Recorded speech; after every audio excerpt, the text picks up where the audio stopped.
صلاۃ و سلام علیک یا حبیب اللہ وعلی آلہ وصحبہ یا رحمۃ العالمین۔ آپ کئی راتوں سے یہ سن رہے ہیں کہ سونے کا طریقہ کیا ہے۔ رات کو اگر آپ خواب دیکھیں تو کیا کرنا چاہیے،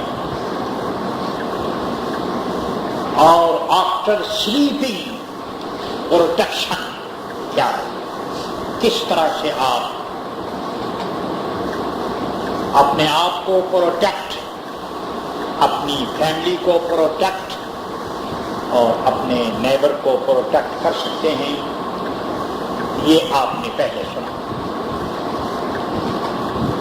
آج کی مجلس میں ایک بات اور بھی عرض کروں کہ کچھ لوگ بڑے جری ہوتے ہیں اور ان کو کوئی فیئر نہیں ہوتا کہ وہ جھوٹا خواب بیان کرتے ہیں۔ مثلا یہ کہتے ہیں کہ ہم نے پیارے نبی صلی اللہ علیہ وسلم کو دیکھا ہے، ہم نے حضرت علی کو دیکھا ہے، ہم نے حضور غوث پاک کو دیکھا ہے۔ میں یہ نہیں کہتا کہ آدمی نہیں دیکھ سکتا، لیکن سوال یہ ہے کہ جو آدمی یہ کلیم کرتا ہے کہ اس نے نبی کو دیکھا ہے، تو دیکھنا یہ ہے کہ حضور کو دیکھنے کے بعد اس کی کنڈیشن کیا ہے، اس میں کیا چینجنگ پیدا ہوئی۔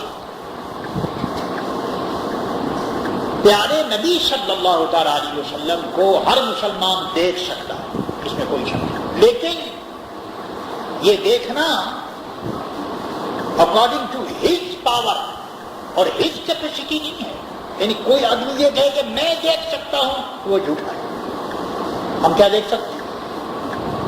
ہماری کیپیسٹی نہیں ہے کہ ہم اللہ کے آخری نبی حضرت محمد مصطفیٰ صلی اللہ علیہ وسلم کو دیکھیں۔ ہاں، اگر حضور کرم کریں، سرکار کی اگر بلیسنگز ہو اور حضور اپنا جلوہ کسی کو دکھا دے تو وہ سخی ہے، وہ جس کو چاہیں دکھا سکتے ہیں، لیکن یہ کلیم کرنا بھی ہم نے دیکھا ہے۔ عام طور سے لوگ ایسی بات کرتے ہیں، ٹھیک ہے بھائی دیکھا ہوگا، لیکن اب سوال یہ کہ دیکھنے کے بعد اس کا حال کیا ہے۔ ایک آدمی پیارے نبی کو دیکھے تو حضور کو دیکھنے کے بعد وہ دنیا کو کبھی نہیں دیکھے گا۔ جس نے جنت کو دیکھ لیا تو وہ دنیا کو کیا دیکھے گا؟ تو جو یہ کہتا ہے کہ اس نے حضور کو دیکھا، ٹھیک ہے بھائی دیکھا ہوگا، ہم کچھ نہیں کہتے، لیکن دیکھنا یہ ہے کہ حضور کو دیکھنے کے بعد اس کی کنڈیشن کیا ہے، اس کا حال کیا ہے۔ اس لیے میرے دوستو آج یہ مسئلہ بیان کروں کہ جس نے جھوٹا خواب بیان کیا، ایک آدمی لائر ہے، جھوٹی بات کرتا ہے کہ ہم نے یہ کیا، ہم نے وہ کیا، تو قیامت میں بہت بڑا عذاب ہے اس کے اوپر، بہت بڑا عذاب ہے۔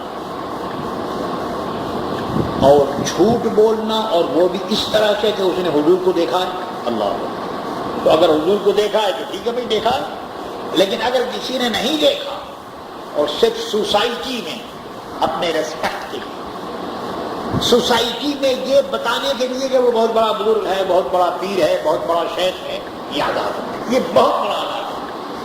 خواب سے آدمی میرے دوستو بزرگ نہیں ہوتا، بزرگ جو ہے وہ عمل سے ہوتی ہے۔ تو اس لیے حضور صلی اللہ تعالی علیہ وسلم نے فرمایا کہ اسے بہت بڑا عذاب ہوگا۔ اور پھر عجیب بات ہے کہ لوگ ایسی بات اس لیے کرتے ہیں کہ لوگ سنتے ہیں، سننا نہیں چاہتے۔ خوب یاد رکھیے، جھوٹ بولنے والا بھی عذاب میں گرفتار، اور جھوٹی بات سننے والا بھی عذاب میں گرفتار۔ اس لیے جہاں جھوٹ بات ہو وہاں اٹھ کر چلا جاتے ہیں، کچھ بولنا نہیں چاہیے، تم جانا تمہارا کام جانا۔ اللہ اکبر۔ میرے دوستو، حضور صلی اللہ تعالی علیہ وسلم کا ایک خواب ہے اور وہ بہت بڑا خواب ہے. نبی صلی اللہ تعالی علیہ وسلم کی وحی جو ریویلڈ ہوتا ہے اللہ کی طرف سے جو حکم ہوتا ہے اس کی دو کنڈیشن. ایک تو یہ کہ جبریل امین آتے ہیں اور جبریل آ کر حضور کی خدمت میں قرآن عظیم کی آیت پڑھتے ہیں. اور ایک بات یہ ہے کہ حضور صلی اللہ تعالی علیہ وسلم کو خواب آتا ہے تو نبی کا خواب سچا، نبی کا خواب سچا اور خواب میں جو باتیں ہوتی ہیں وہ بھی سچی. اس لیے میرے دوستو نبی صلی اللہ تعالی علیہ وسلم کی شان کا کیا پوچھنا ہے. ایک مسئلہ اور میں بیان کروں کہ آپ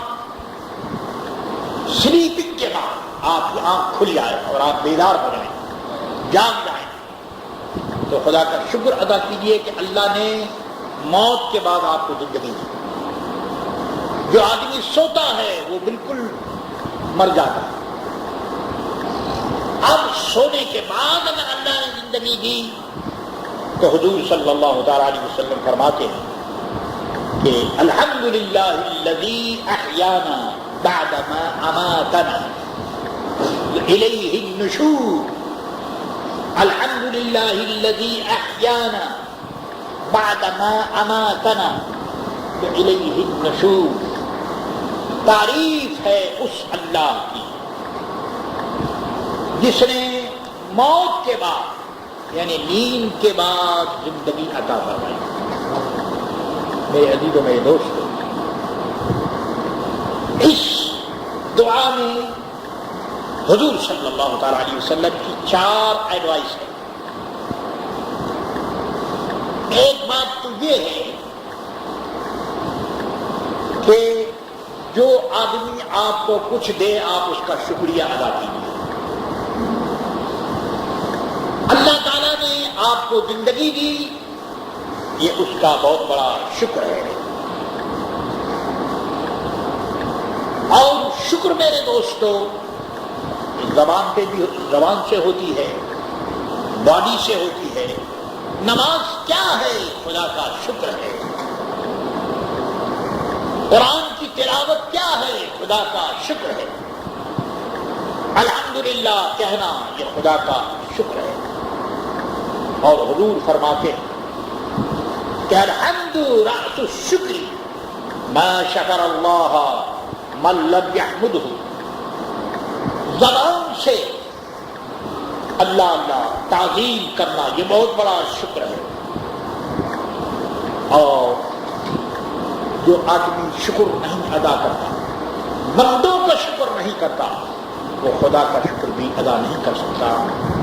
اس لیے ہمیشہ اگر کوئی آدمی آپ کو پانی دے دے اس کا شکریہ ادا کیجیے، کوئی آدمی کھانا کھلا دے اس کا آپ کا شکریہ ادا کیجیے. آدمی کا بیہیویئر جو ہے یہ بہت بڑا ہوا کرتا ہے. بیہیویئر، کوئی چیز آپ کو کوئی دے اس کا شکر ادا کرنا چاہیے. امام اعظم ابو حنیفہ رحمۃ اللہ تعالی علیہ ایک دن ایک ڈرٹی پرسن، ناپاک آدمی، وہ جو ڈرٹی کلینر جو صفائی کرتا ہے، سڑک اور ٹوائلٹ وغیرہ صاف کرتا ہے، تو ٹوائلٹ کا صاف کرنے والا، صفائی کرنے والا، گندی چیز کو وہ صاف کرتا. جب وہ آیا تو امام اعظم ابو حنیفہ رحمۃ اللہ تعالی علیہ اس کے سامنے ہاتھ باندھ کر کھڑے ہوئے. آج کل تو میرے دوستو بیٹا باپ کی بھی تعظیم نہیں کرتا، چھوٹا بڑے کی تعظیم نہیں کرتا. تعظیم میرے دوستو میٹیریل ورلڈ میں تعظیم جو ہے یہ صرف کتابوں میں لکھا ہوا ہے. ریسپیکٹ، کوئی ریسپیکٹ نہیں.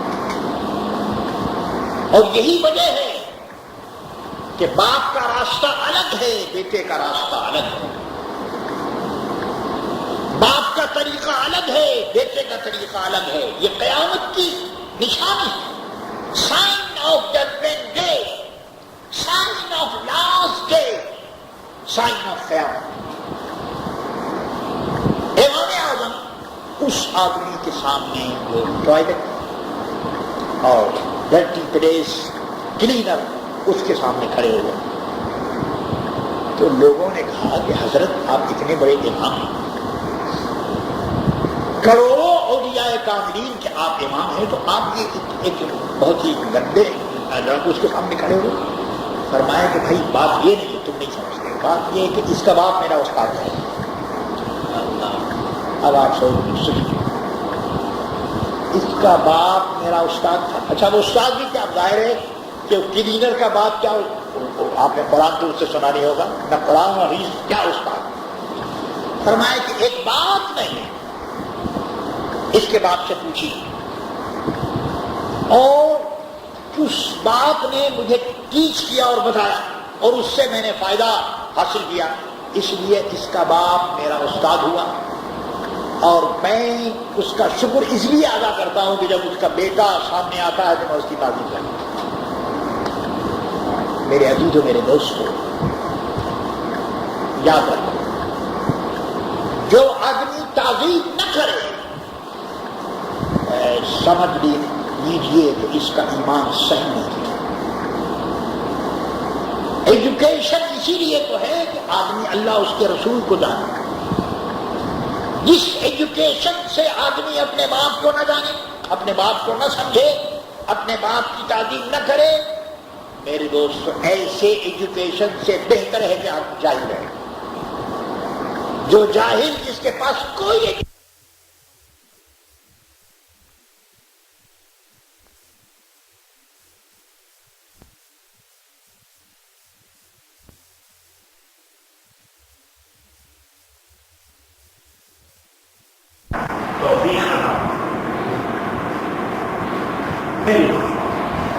سوال پہنچانا، سارے سوال آپ جانتے ہیں کہ ہر آدمی یہ چاہتا ہے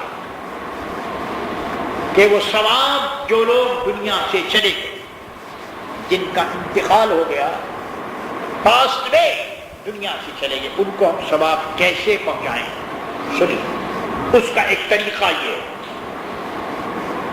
حضور صلی اللہ تعالی علیہ وسلم جب کسی کو بیعت کرتے، مرید، آج کل تو آپ جانتے ہیں ہر گھر میں پیری مریدی ہوتی ہے، جو آدمی یہاں آتا ہے تو 100-200 اس کے مرید ہو جاتے ہیں۔ مرید میرے دوست کو پیری مریدی ایک کامن پیشہ ہو گیا۔ اور پھر یہ کہ لوگ مرید اس لیے نہیں ہوتے کہ اللہ اور اس کے رسول کے راستے پر چلے گئے، بلکہ ہی try to follow his wish, his desire. پیری مرید یہ بھی ہے، یہ آدمی اچھا ہے اس کے مرید ہوئے، دوسرے دن یہ آدمی اچھا ہے اس کے مرید ہوئے، اور تیسرے دن کوئی اور بھی مرید ہو گئے۔ تو میرے دوستو ایسے کے لیے کہا گیا ہے کہ گھر کا جو دھوبی کا جو کتا ہوتا ہے، نہ وہ گھر کا ہوتا ہے نہ گھاٹ کا ہوتا ہے۔ اس لیے اللہ تعالیٰ ایسے لوگوں کی صحبت سے بچائے۔ حضور جب بیعت کرتے تو اس سے ایک پرومس لے، پرومس یہ بیعت ہونے والا ایک پرومس کرتے کہ یا رسول اللہ،